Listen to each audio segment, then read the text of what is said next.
Welcome to film Jalsa. This is Shraddha. Director Prashanth Varma 2024 లో mythological film అయినటువంటి హనుమాన్ తో ఒక మంచి సక్సెస్ ని అయితే అందుకోవడం జరిగింది. ఇక హనుమాన్ కి సీక్వెల్ జై హనుమాన్ ఉంటుందన్న సంగతి మనందరికీ తెలిసిన విషయమే.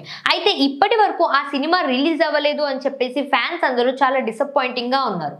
ఆ మధ్య కాలంలో రిషబ్ శెట్టి హనుమంతుడిగా కనిపిస్తున్నటువంటి పిక్స్ అన్ని సోషల్ మీడియాలో బాగా వైరల్ అయినప్పటికీ కూడా ఇంకా ఆ సినిమా షూటింగ్ అయితే పూర్తి అవ్వలేదు అని చెప్పేసి కొన్ని వార్తలు అయితే వినిపిస్తూ ఉన్నాయి. ఇక సినీ ఇండస్ట్రీలో కొన్ని వార్తలు అయితే చాలా గట్టిగానే చక్కర్లు కొడుతూ ఉన్నాయి.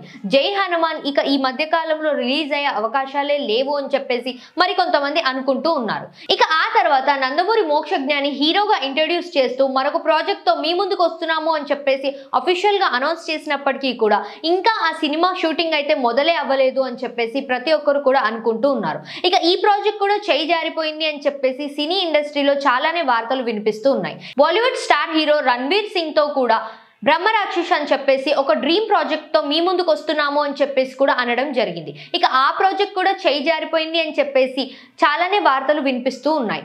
అయినప్పటికీ కూడా డైరెక్టర్ ప్రశాంత్ వర్మ మాత్రం ఆ సినిమాని ఎలా అయినా ప్రేక్షకుల ముందుకు తీసుకురావాలి అని చెప్పేసి చాలా గట్టిగానే ప్రయత్నిస్తూ ఉన్నారట. ప్రశాంత్ వర్మ డ్రీమ్ ప్రాజెక్ట్ కావడంతో ఈ ప్రాజెక్ట్ ని అతి త్వరలో షూటింగ్ స్టార్ట్ చేయాలి అని చెప్పేసి అనుకుంటూ ఉన్నారట. ఇక ఈ సినిమా బ్రహ్మరాక్షస్ లో మాత్రం రానాని హీరోగా అనుకుంటున్నాను అని చెప్పేసి అయితే కొన్ని వార్తలు వినిపిస్తూ ఉన్నాయి. ఇక మనం చూడాలి అట్లీస్ట్ ఈ సినిమా అయినా సెట్స్ పైకి వెళ్తుందా లేదా అని చెప్పేసి.